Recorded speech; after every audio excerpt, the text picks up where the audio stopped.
काल एक टायगर पण आले होते.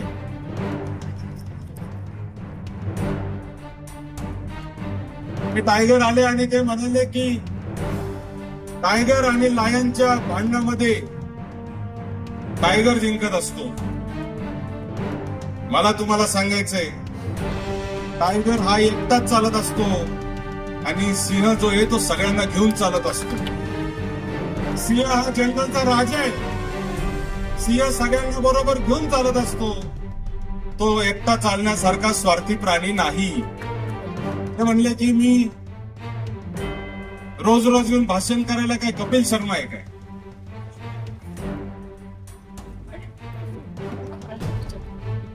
मी म्हणलं कपिल शर्मा म्हणजे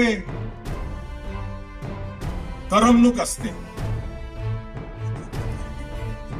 मला असं वाटतं की राजकीय कार्यकर्त्याचं भाषण मुद्द्यावर असलं पाहिजे, ते लोकांच्या करमणुकीसाठी असता कामा नये. आणि म्हणून माझी विनंती आहे सगळ्यांना, विरोधी पक्षाच्या नेत्यांना आणि पदाधिकाऱ्यांना,